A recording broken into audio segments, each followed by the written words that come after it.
Sama-sama doa dalam hati.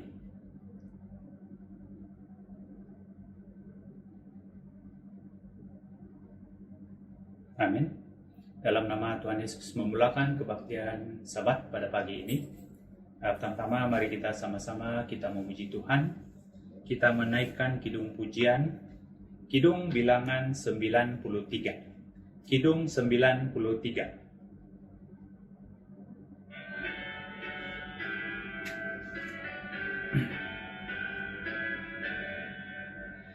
Pagi cerah yang indah karena jadi baru, walau tubuh binasa, hati makin baru. Buangkan perbuatan lama, jadi orang baru. Umat benar bernyanyi, haleluya, amin. Pagi cerah yang indah karena jadi baru. Dulu hidup sengsara, kini bahagia. Dulu jiwa dahaga, kini dipuaskan. Jiwa raga gembira, puji Tuhan Bapa. Pagi cerah yang indah karena jadi baru. Kemarin hati murung, kini bersemangat. Kemarin selalu gagal, kini selalu menang. Sejak kini bergiat, memenangkan jiwa.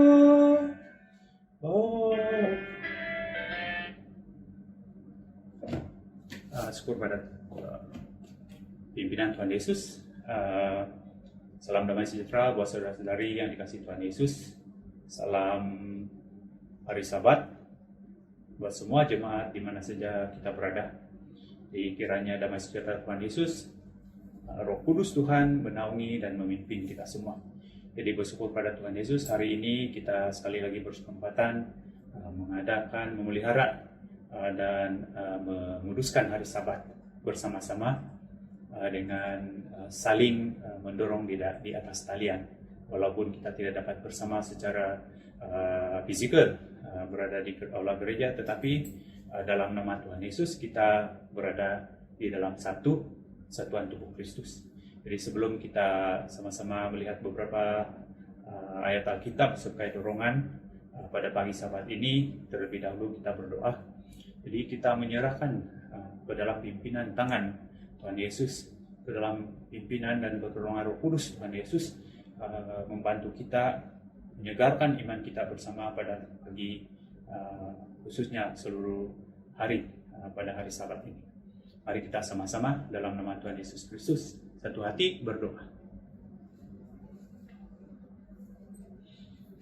Dalam nama Tuhan Yesus Kristus kami berdoa. Haleluya, haleluya, haleluya, haleluya, haleluya, haleluya, haleluya,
Amin.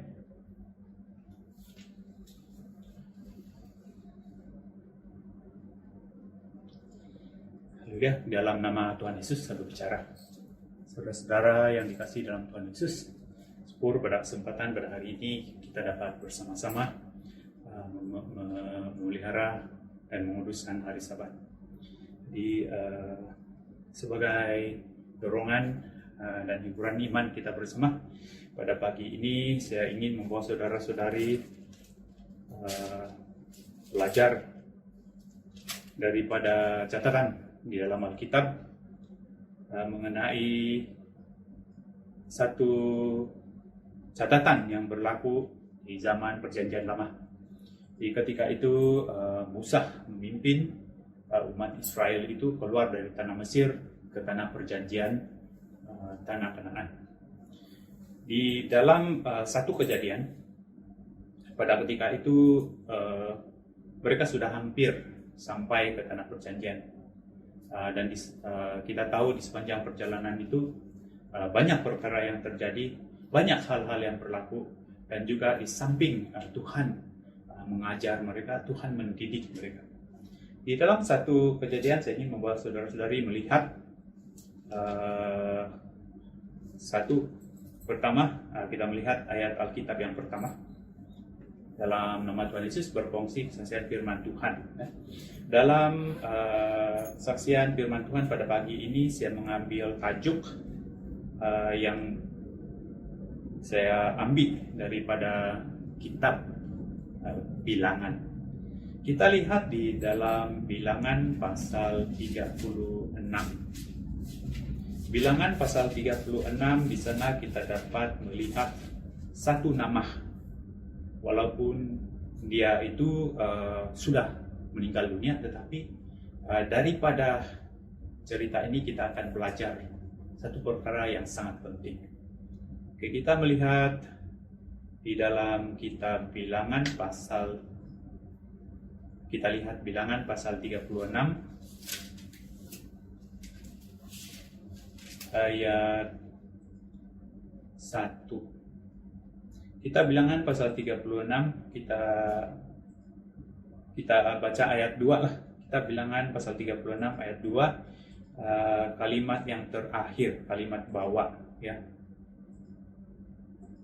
Dan oleh Tuhan telah diperintahkan kepada tuanku untuk memberikan milik pusaka Zelafehad, saudara kami, kepada anak-anaknya yang perempuan. Jadi saudara-saudari, tajuk perkongsian pada pagi ini saya mengambil dari nama ini, yaitu milik pusaka Zelafehad. Milik pusaka Zelafehad. Saudara-saudari, catatan Alkitab tentang nama ini memberi kita satu cerita untuk mendorong dan memperingatkan kita.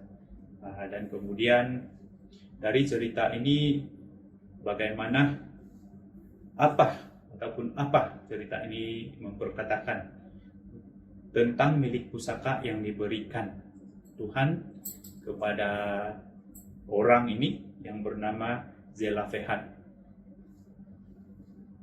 Di bagaimana dia dan keturunannya menjaga milik pusaka pemberian Tuhan kepada mereka. Kemudian untuk kita pada hari ini, dari sudut praktikal kehidupan rohani kita, apa pengajaran yang kita boleh renungkan.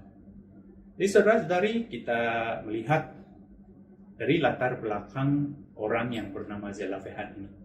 Jadi kita baca kembali Bilangan pasal 36 dari ayat 1 dan ayat 2. Ayat 1, dalam nama Tuhan Yesus membaca Alkitab. Bilangan 36 ayat 1, mendekatlah kepala-kepala puak dari kaum Bani Gilead bin Makir bin Manasyeh, salah satu dari kaum-kaum keturunan Yusuf, dan berbicara di depan Musa dan pemimpin-pemimpin kepala suku orang Israel. 20 ayat 2, kata mereka, Tuhan telah memerintahkan tuanku untuk memberikan tanah itu kepada orang Israel sebagai milik pusaka dengan membuang undi. Dan oleh Tuhan telah diperintahkan kepada tuanku untuk memberikan milik pusaka Zelafehad, saudara kami, kepada anak-anaknya perempuan. Jadi ini kita melihat latar belakang yang pertama, memperkenalkan Zelafehad. Jadi kita tahu Zelafehad ini adalah dari keturunan Manasyeh.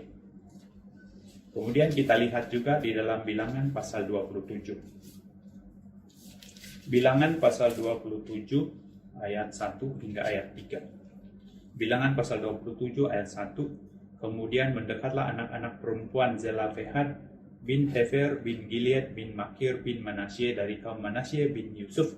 Nama anak-anaknya itu adalah Malhah, Noah, Hoglah, Milkah, dan Tirja. Ayat 2. Dan berdiri di depan Musa dan Iman Eliazar dan di depan para pemimpin dan segenap umat itu dekat pintu kemah pertemuan serta berkata. Ayat 3. Ayah kami telah mati di padang gurun, walaupun ia tidak termasuk ke dalam kumpulan bersepakat melawan Tuhan, ke dalam kumpulan Korah, tetapi ia telah mati karena dosanya sendiri, dan ia tidak mempunyai anak laki-laki. Jadi dari beberapa ayat ini kita dapat melihat latar belakang Zelafehad ini. Jadi dia adalah seorang keturunan Yusuf, dan dia adalah seorang penerima pusaka pemberian Tuhan. Tetapi dia sudah meninggal. Dan dari sudut pemberian pusaka itu hanya kaum lelaki yang menerima bahagian. Jadi apa yang terjadi ialah Zelafehad ini dia mati tanpa meninggalkan anak lelaki. Jadi apa yang terjadi kepada milik pusaka pemberian bahagiannya itu karena kini dia tidak mempunyai anak lelaki dan mempunyai hanya anak-anak perempuan. Jadi di sini apa yang terjadi? Seterusnya ialah ia membawa persoalan. Ya, seperti yang kita akan katakan tadi. Jadi ada dua persoalan yang timbul. Persoalan yang pertama, kita lihat tadi, karena penerima waris pusaka hanya kaum laki-laki, anak laki-laki. Bagaimana tentang milik pusaka Zelofehad karena dia hanya mempunyai anak-anak perempuan. Jadi dari situ mereka bertanya kepada Musa. Apa yang Musa jawab mereka? Kita lihat Bilangan pasal 27 ayat 6 dan ayat 7. Jadi ini adalah jawaban, ini adalah cara penyelesaian yang telah diberikan oleh Musa. Kita lihat bagaimana Musa menyelesaikan persoalan ini. Ayat Bilangan pasal 27 ayat 6. Maka berfirmanlah Tuhan kepada Musa. Ayat 7, perkataan anak-anak perempuan Zelofehad itu benar, memang engkau harus memberikan tanah milik pusaka kepadanya di tengah-tengah saudara-saudaranya, ayahnya. Engkau harus memindahkannya kepadanya hak atas milik pusaka ayahnya. Jadi ketika anak-anak Zelofehad telah mengusulkan keadaan mereka kepada Musa, dan Musa seperti biasa dia bertanya kepada Tuhan. Jadi Tuhan memberikan firman bagaimana Musa dapat menyelesaikan, dan itulah yang kita baca tadi. Tuhan berfirman kepada Musa bahwa milik pusaka daripada ayah mereka itu haruslah diberikan kepada mereka, walaupun mereka itu adalah anak perempuan. Kemudian persoalan yang kedua. Jadi setelah persoalan yang pertama itu diselesaikan, maksudnya kini anak-anak perempuan itu memperolehi milik pusaka dari ayah mereka. Tetapi apa yang terjadi? Persoalan yang kedua kita lihat di dalam Bilangan 36. Bilangan pasal 36.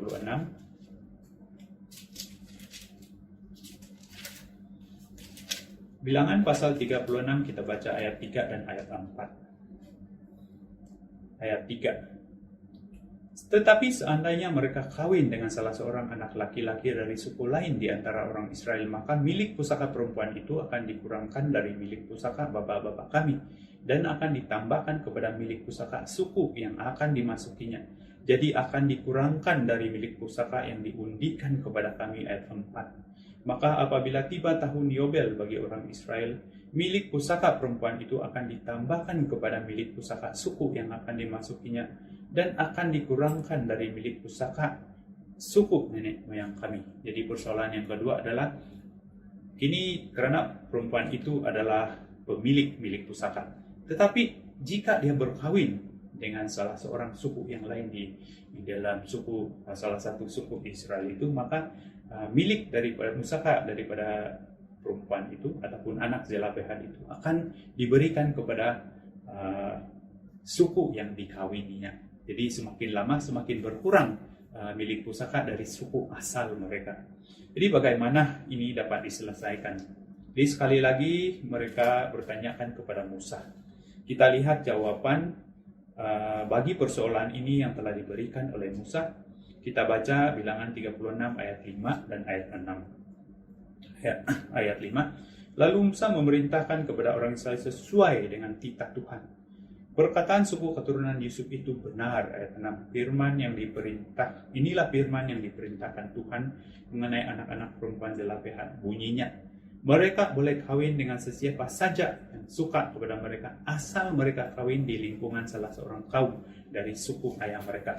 Jadi saudara-saudari yang dikasihi Tuhan, sekali lagi melalui firman Tuhan, Musa menyelesaikan persoalan. Jadi jawaban kepada persoalan itu ialah mereka hanya boleh berkawin di dalam suku yang sama dengan mereka, supaya pada akhirnya milik pusaka itu akan sentiasa berada di dalam suku mereka. Saudara-saudari yang dikasihi Tuhan Yesus, kita sudah melihat bagaimana dua persoalan tentang milik pusaka keturunan Yusuf ini, dan bagaimana Musa dengan firman Tuhan menyelesaikannya. Dan akhirnya milik pusaka itu tetap berada di dalam keluarga mereka sendiri. Saudara-saudari, pada hari ini, kita ini adalah kaum Israel yang rohani. Bukan bermaksud kita ini menjadi orang bangsa Yahudi, berbahasa Ibrani, tetapi kita ini menurut firman kebenaran dari Injil yang diberitakan oleh Tuhan Yesus adalah menjadi umat Israel yang rohani. Jadi dari sudut iman kita, apa yang kita dapat belajar dari cerita ini?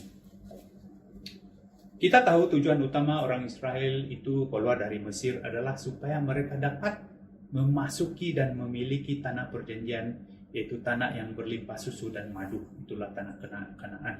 Jadi oleh itu jika di pertengahan jalan mereka tidak dapat meneruskan perjalanan, jika di pertengahan jalan walaupun mereka itu adalah pemilik janji pusaka itu, tetapi jika mereka mati di tengah jalan maka sia-sia saja, mereka tidak akan dapat mencapai tujuan yang utama. Bagi kita pada hari ini, tujuan utama kita berada dalam iman ini, dalam kepercayaan ini, dalam mengikuti Tuhan Yesus adalah untuk memasuki kerajaan surga, itu rumah yang kekal bersama Tuhan Yesus. Jadi itu menjadi janji milik pusaka kita.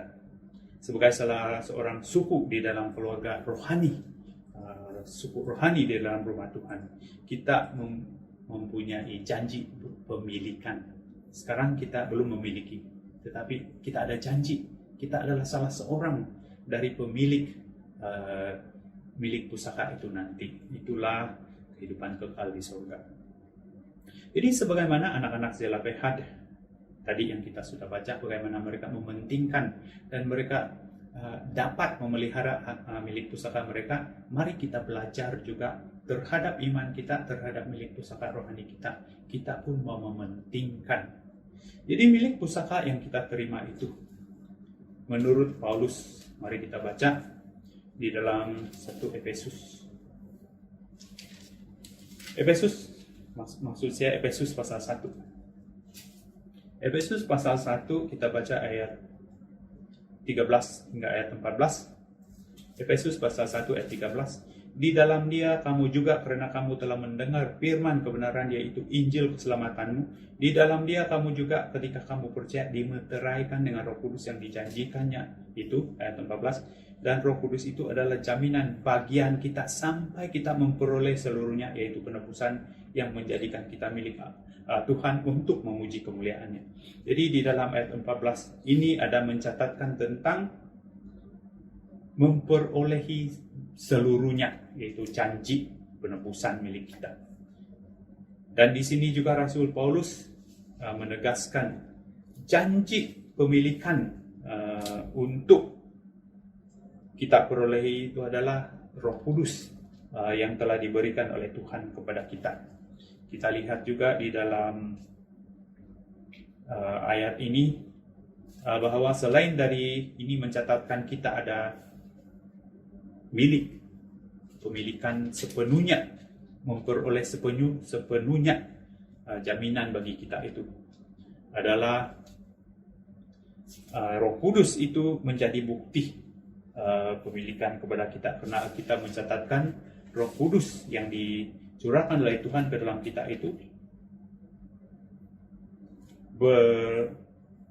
menjadi bukti, bersaksi dengan roh kita sendiri bahwa kita ini adalah anak-anak Tuhan. Ya. Oleh karena itu, di atas milik pusaka kita ini yang sudah terbukti dengan pencurahan Roh Kudus yang diberikan oleh Tuhan kepada kita masing-masing, bagaimana sikap kita terhadap milik pusaka kita, yaitu kehidupan rohani pada masa kelak. Kita lihat di dalam Injil Matius pasal 13. Injil Matius pasal 13.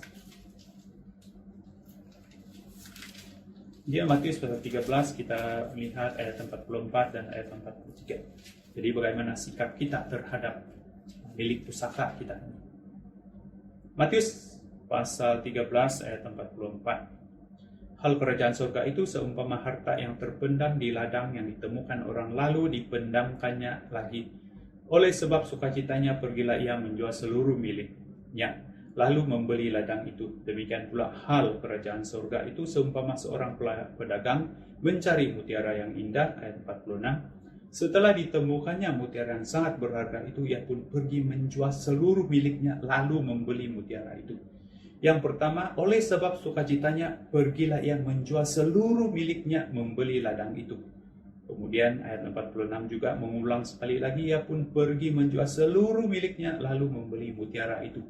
Jadi kita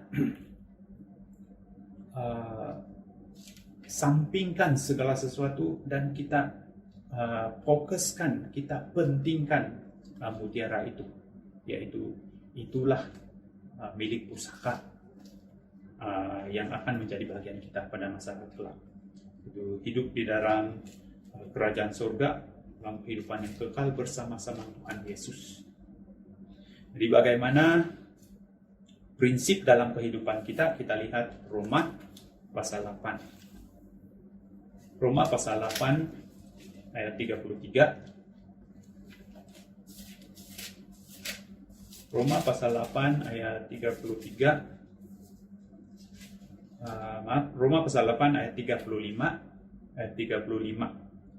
Siapakah yang akan memisahkan kita dari kasih Kristus? Penindasan atau kesesakan atau penganiayaan atau kelaparan atau ketelanjangan atau bahaya atau pedang. Kita 4 ayat 38.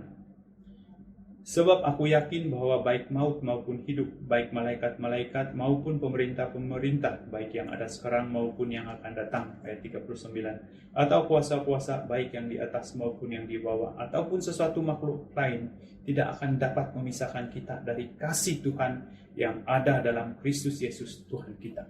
Jadi inilah prinsip kita. Tidak ada apa yang dapat memisahkan kita, tidak dapat ada apa yang dapat memutuskan milik pusaka kita ini merampas dari kita. Maksudnya, walaupun kita sakit, walaupun kita sengsara, hidup menderita dalam kemiskinan, hidup menderita dalam sakit penyakit, tetapi kita harus tetap mementingkan, memelihara milik pusaka ini tetap menjadi bahagian kita sampai Tuhan datang mengambil kita. Oleh itu, bagaimana kita meneruskan hidup, bagaimana kita menjalankan hidup yang dapat memelihara, yang dapat mempertahankan kita di dalam pemilikan milik pusaka ini. Kita lihat yang pertama, satu ayat ringkas yang diberikan oleh Rasul Paulus kepada jemaat di Tesalonika. Kita lihat 1 Tesalonika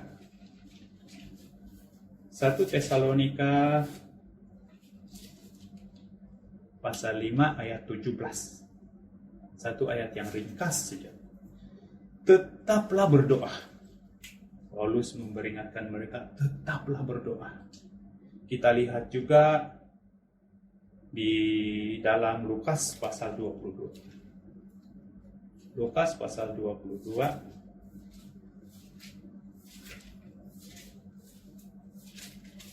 Lukas pasal 22, kita baca ayat 46. Ayat 46, jadi ini adalah perkataan dari Tuhan Yesus terhadap ataupun ditujukan kepada murid-murid yang ada bersamanya pada malam ketika dia berada di Taman Getsemani. Jadi ayat 46, Tuhan Yesus berkata, katanya kepada mereka, mengapa kamu tidur? Bangunlah dan berdoalah, supaya kamu jangan jatuh ke dalam pencobaan.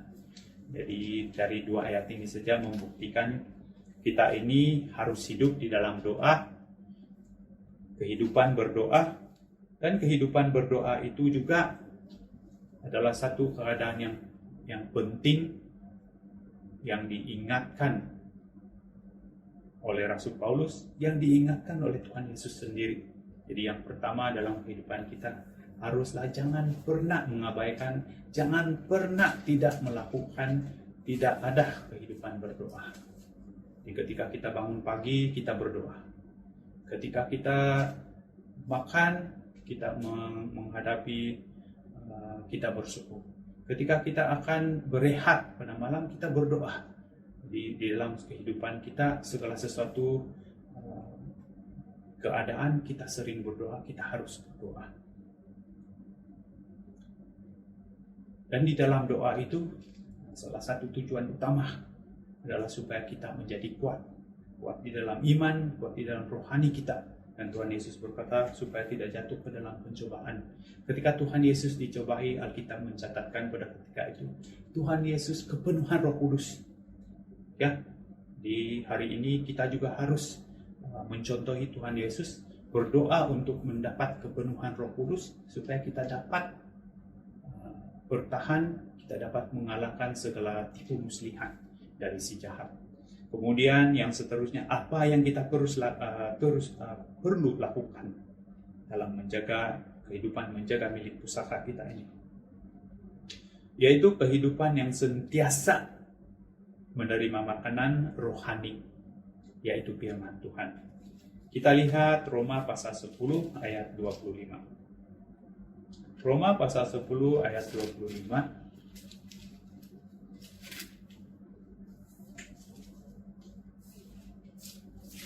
Roma pasal 10 ayat 25, satu ayat yang sudah menjadi biasa bagi kita.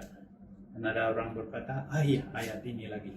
Tetapi saudara-saudari, jangan kita lupa bahwa ayat ini adalah satu ayat yang sangat penting bagi kita. Ibrani pasal 10. Kita lihat Ibrani pasal 10 ayat 25. Ibrani pasal 10 ayat 25. Ibrani pasal 10 ayat 25, janganlah kita menjauhkan diri dari pertemuan-pertemuan ibadah kita, seperti dibiasakan oleh beberapa orang, tetapi marilah kita saling menasihati dan semakin giat melakukannya menjelang hari Tuhan yang dekat. Saudara-saudari, ada yang ingin mencari arti, maksud, apa ibadah-ibadah yang dimaksudkan. Apa ibadah-ibadah itu yang kita maksudkan. Pastilah kita mengajukan ibadah itu adalah pertemuan-pertemuan ibadah, pertemuan-pertemuan rohani. Contoh, kebaktian-kebaktian di dalam gereja. Seminar-seminar yang dijalankan oleh gereja. Itu latihan-latihan yang dianjurkan oleh gereja, yang mana kesemua itu adalah untuk kebaikan iman kita, untuk kekuatan rohani kita, untuk kita dapat menguatkan sendiri dan juga dapat menguatkan sesama kita. Jadi jangan menjauhkan diri dari ibadah-ibadah, karena ketika kita mendekati ibadah-ibadah, ketika kita rajin menerima makanan-makanan rohani, maka Alkitab memberitahu kita ini adalah seperti pohon yang tanam di tepi aliran air. Ya, kita lihat Mazmur pasal 1. Mazmur nomor 1. Mazmur 1 ayat 3. Ia seperti pohon yang ditanam di tepi aliran air, yang menghasilkan buahnya pada musimnya, dan yang tidak layu daunnya, apa saja yang diperbuatnya berhasil. Jadi kenapa pohon ini sentiasa membuahkan buah pada musimnya? Sentiasa daunnya tidak layu, karena Alkitab mencatatkan dia ini ditanam di tepi aliran air. Jadi kita tahu salah satu unsur yang paling penting dalam kehidupan tumbuhan itu ialah air. Di dalam kehidupan rohani kita, makanan rohani, firman-firman Tuhan, dorongan-dorongan dalam Tuhan. Jadi saudara-saudari, bagaimana kita harus hidup di dalam menjaga milik pusaka kita ini adalah dalam kehidupan harian kita, haruslah ada kehidupan yang sentiasa berdoa. Sentiasa berdoa dan berusaha untuk sampai kepenuhan Roh Kudus, supaya kita ini semua ketika kepenuhan Roh Kudus dapat menjalankan amanat-amanat Tuhan, di samping kita menjadi kuat di dalam iman kita, dan kemudian yang seterusnya kehidupan yang sentiasa menerima makanan rohani. Jadi kita jangan membiarkan diri kita ini jauh dari pertemuan-pertemuan ibadah. Secara ringkasnya, saudara-saudari yang dikasihi Tuhan, daripada cerita tentang anak-anak Zelofehad yang begitu mementingkan untuk mendapat bagian milik pusaka dari bapak mereka, sehingga mereka berani pergi menghadap Musa, dan Musa bertanyakan kepada Tuhan, dan Tuhan pun mengindahkan permintaan mereka. Di akhirnya milik pusaka bapak mereka itu tetap tinggal di dalam keluarga mereka, sehingga pada akhirnya milik pusaka itu tetap berada di dalam keturunan keluarga mereka. Karena tujuan utama mereka keluar dari tanah Mesir itu adalah untuk menerima milik pusaka mereka di tanah Kanaan.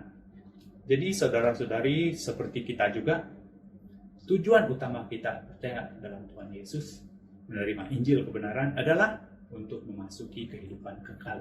Kita tahu kehidupan di dunia ini bila-bila saja boleh berakhir.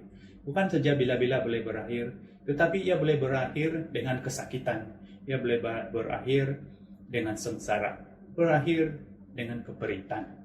Jadi jika di dalam dunia ini saja kita ada pengharapan, Alkitab mencatatkan, tanpa pengharapan yang kekal di surga, maka sia-sialah. Kita adalah orang yang paling malang di antara seluruh orang-orang duniawi.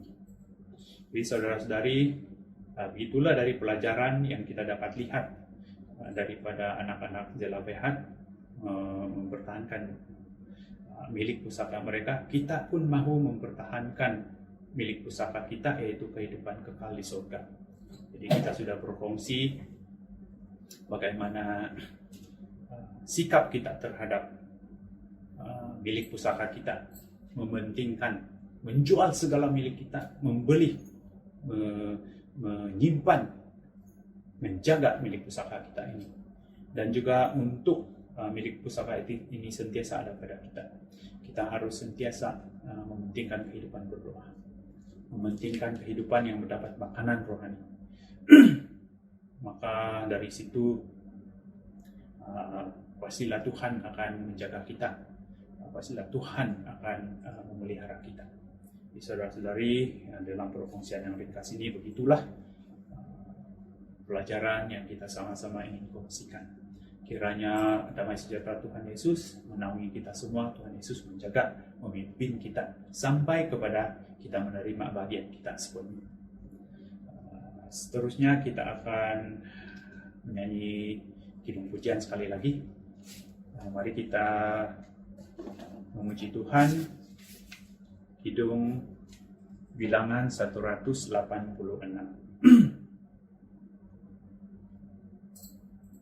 Kidung 186.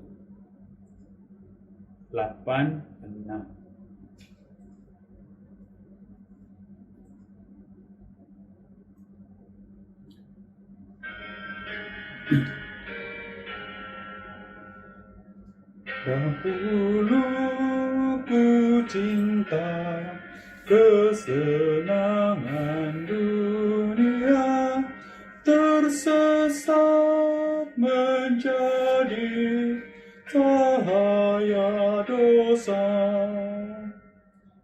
Bersyukur Yesuslah membebaskanku, pimpinku menuju rumah di surga. Yesus di surga, juga rumahku, di dunia bertamu, surga rumahku. Yesuslah selamatkan dan beri berkat, mengutus Roh Kudus, hibur dan bantu. Firman dan janjinya murni dan teguh, bimbingku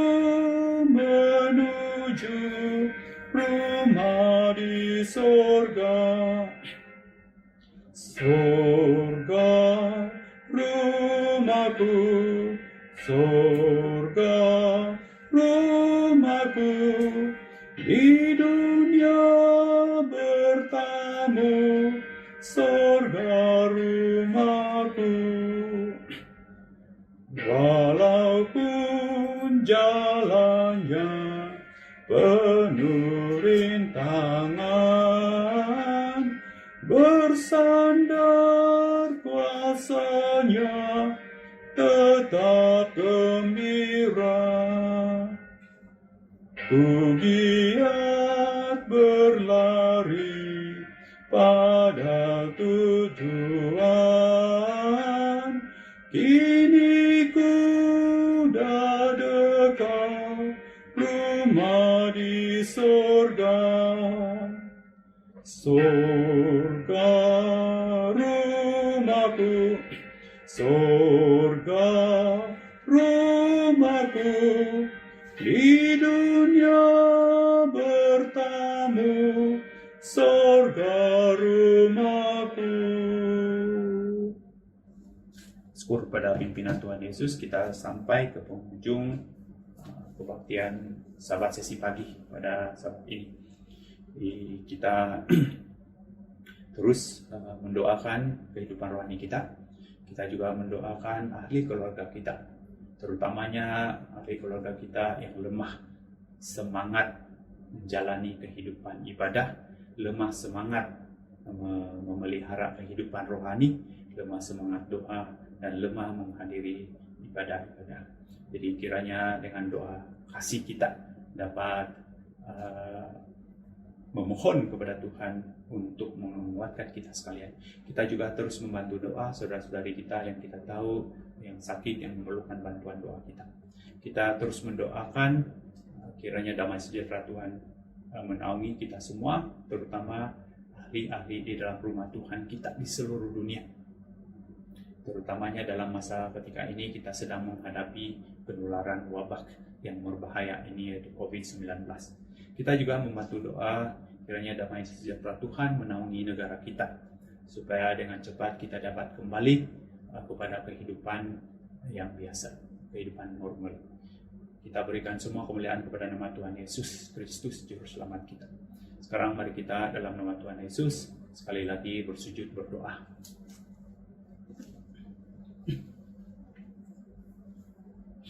Dalam nama Tuhan Yesus Kristus kami memanjatkan doa. Haleluya, syukur puji Tuhan Yesus. Haleluya, haleluya, haleluya, haleluya, haleluya.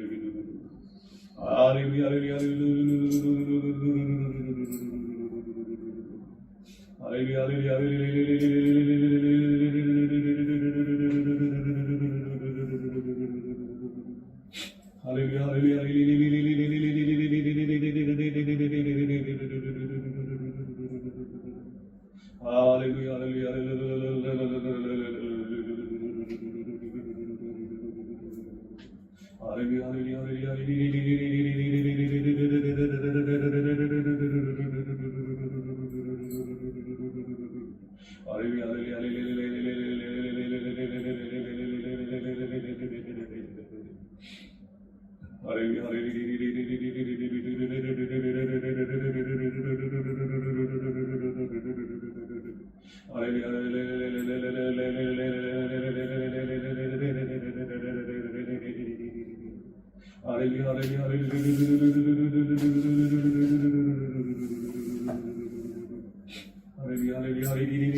Amin. Surga rumahku, surga rumahku, di dunia bertamu, surga rumahku. Surga rumahku, surga rumahku, di dunia bertamu, surga rumahku. Amin.